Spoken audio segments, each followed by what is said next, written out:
Welcome to ChronicleVibe, your channel, your place where you can come and hide from the reality, get immersed in different universe of different stories. The stories are usually taken from different sources and have just one purpose, entertainment. But that doesn't mean that the events happening in the stories cannot happen in real life. Whatever and however you take it, it's up to you. Let's just cut the chase and get to today's story.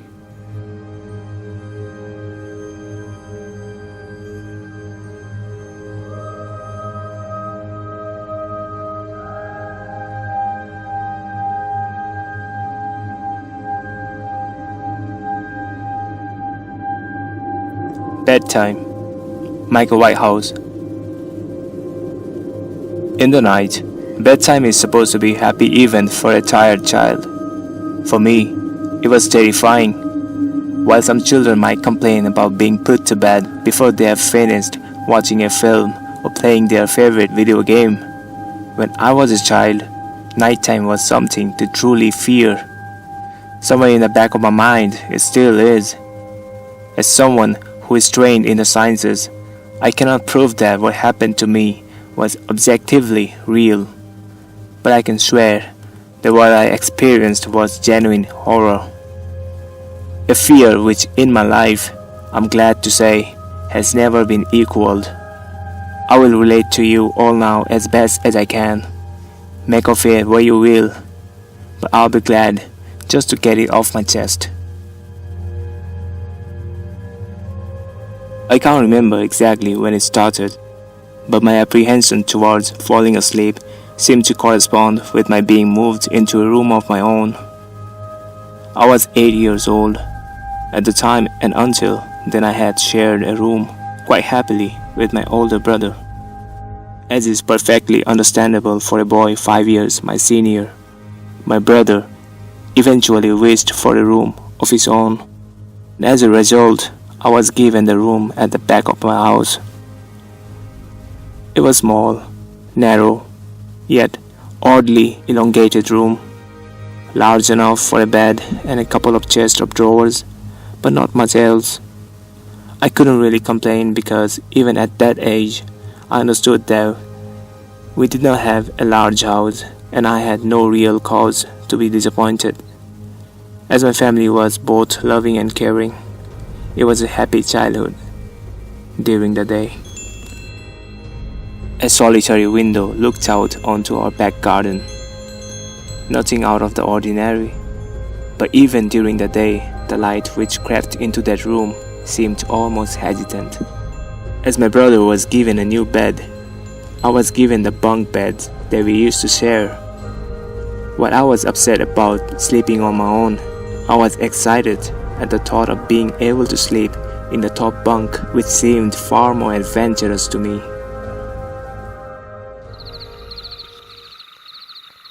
From the very first night, I remember a strange feeling of unease creeping slowly from the back of my mind.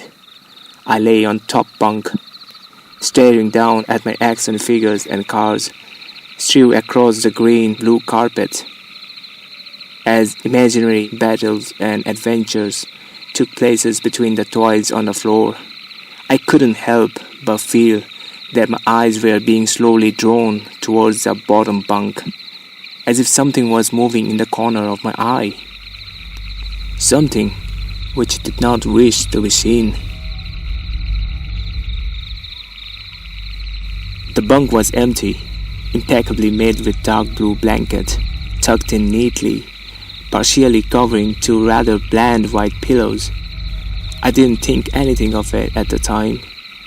I was a child, and the noise sleeping under my door from my parents' television bathed me in a warm sense of safety and well-being, and I fell asleep. When you awaken from a deep sleep to something moving or stirring, it can take a few moments for you to truly understand what is happening. The fog of sleep hangs over your eyes and ears even when lucid. Something was moving. There was no doubt about that. At first, I wasn't sure what it was. Everything was dark, almost pitch black, but there was enough light creeping in from outside to outline that narrowly suffocating room, two thoughts appeared in my mind almost simultaneously. The first was that my parents were in bed because the rest of the house lay both in darkness and silence. The second thought turned to the noise, a noise which had obviously woken me. As the last cobweb of sleep withered from my mind, the noise took on a more familiar form. Sometimes the simplest of sound can be most unnerving, a cold wind whistling through a tree outside, a neighbor's footsteps uncomfortably close, or in the case, the simple sound of bedsheets rustling in the dark. That was it. Bedsheets rustling in the dark, as if some disturbed sleeper was attempting to get all comfortable in the bottom bunk.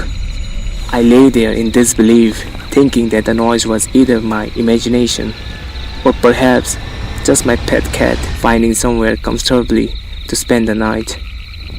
It was then that I noticed my door shut as it had been as I had fallen asleep. Perhaps my mom had checked in on me, and the cat had sneaked into my room. Yes, that must have been it. I turned to face the wall, closing my eyes in a vain hope that I could fall back to sleep. As I moved, the rustling noise from underneath me ceased. I thought that I must have disturbed my cat, but quickly I realized that the visitor in the bottom bunk was much less mundane than my pet trying to sleep, and much more sinister. As if alerted to and disgruntled by my presence, the disturbed sleeper began to toss and turn violently, like a child having a tantrum in their bed. I could hear the sheets twist and turn with increasing ferocity. Fear then gripped me, not like a subtle sense of unease that I had experienced earlier, but now potent and terrifying. My heart raced as my eyes panicked, scanning the almost impenetrable darkness. I let out a cry.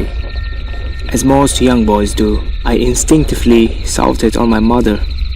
I could hear something stir on the other side of the house, but as I began to breathe a sigh of relief that my parents were coming to save me, the bunk beds suddenly started to shake violently as if gripped by an earthquake. Scraping against the wall, I could hear the sheets below me thrashing around as if tormented by a malice. I did not want to jump down to safety, as I feared the thing in the bottom bunk would be there, white knuckles clenching my own blanket like a shroud of protection. The wait seemed like an eternity. The door finally and thankfully burst open, and I lay bathed in light while the bottom bunk, the resting place of my unwanted visitor, lay empty and peaceful. I cried, and my mother consoled me. Tears of fear followed by relief streamed down my face. Yet, through all of the horror and relief, I did not tell her why I was so upset. I cannot explain it, but it was so tough whatever had been in the bunk would return if I even so much spoke of it or uttered a single syllable of its existence. Whether that was the truth, I don't know, but as a child, I felt as if the unseen menace remained close, listening. My mother lay in the empty bunk, promising to stay there until morning. Eventually my anxiety diminished. Tiredness pushed me back towards sleep, but I remained restless, waking several times momentarily to the sound of rustling bedsheets.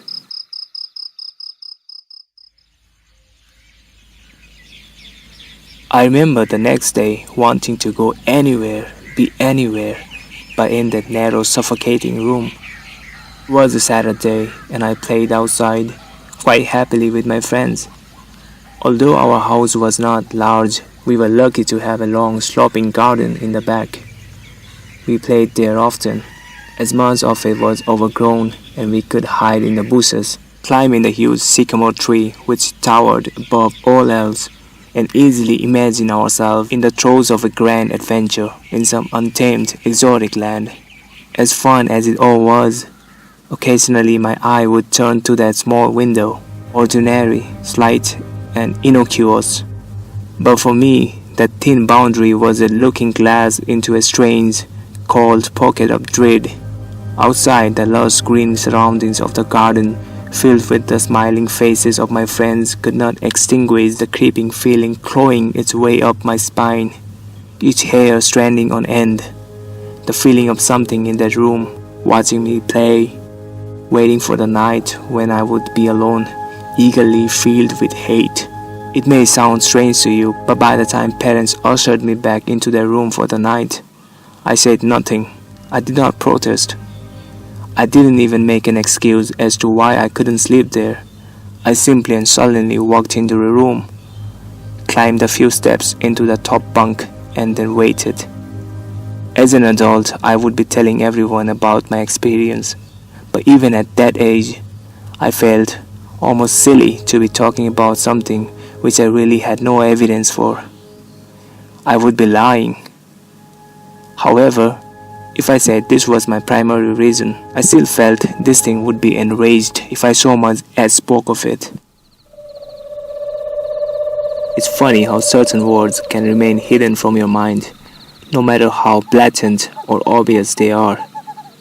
One word came to me that second night, lying there in the darkness alone, frightened, aware of a rotten change in the atmosphere, a thickening of the air as if something had displaced it.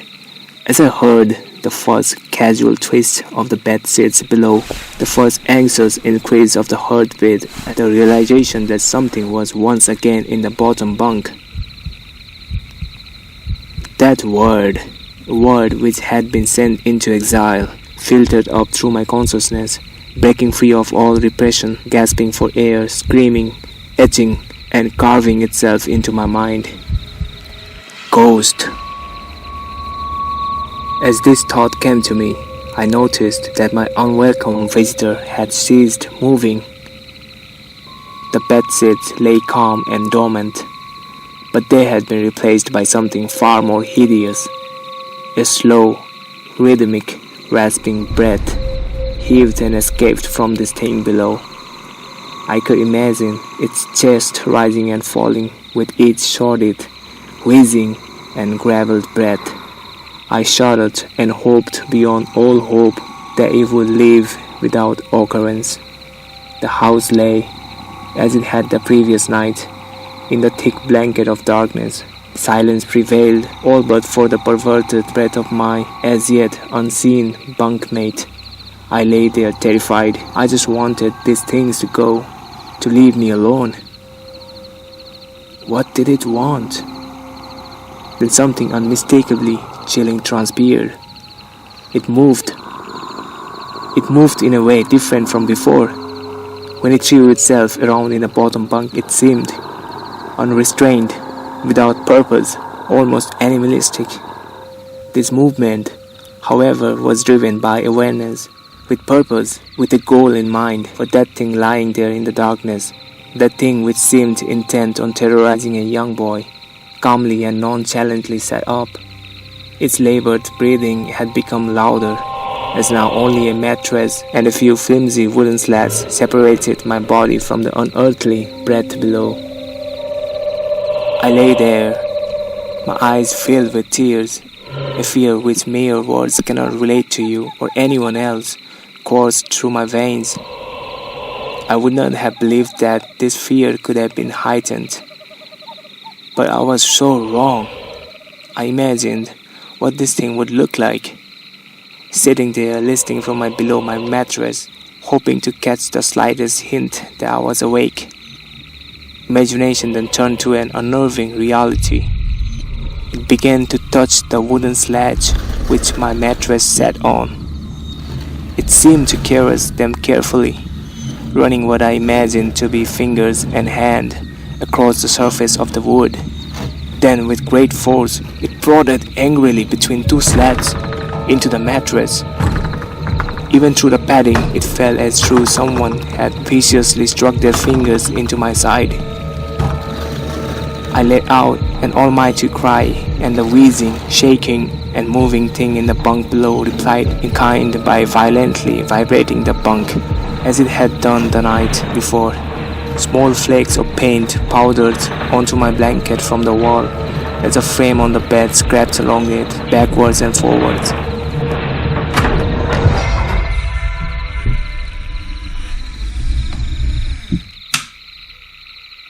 Once again I was bathed in light, and there stood my mother, loving, caring as she always was, with a comforting hug and calming words which eventually subdued my hysteria. Of course, she asked me what was wrong, but I could not say. I dared not say. I simply said one word, over and over and over again. Nightmare.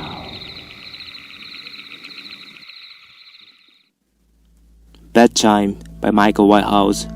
That was the part 1. In the upcoming week, I'll be uploading the part 2. If you guys like my work and you have enjoyed the story so far, please don't forget to like the video. It encourages me a lot. And if you want to stay connected and listen to part 2 when it comes in the next week, please hit the subscribe button and don't forget to share. Until we meet again, have a great weekend guys, and keep your imagination alive.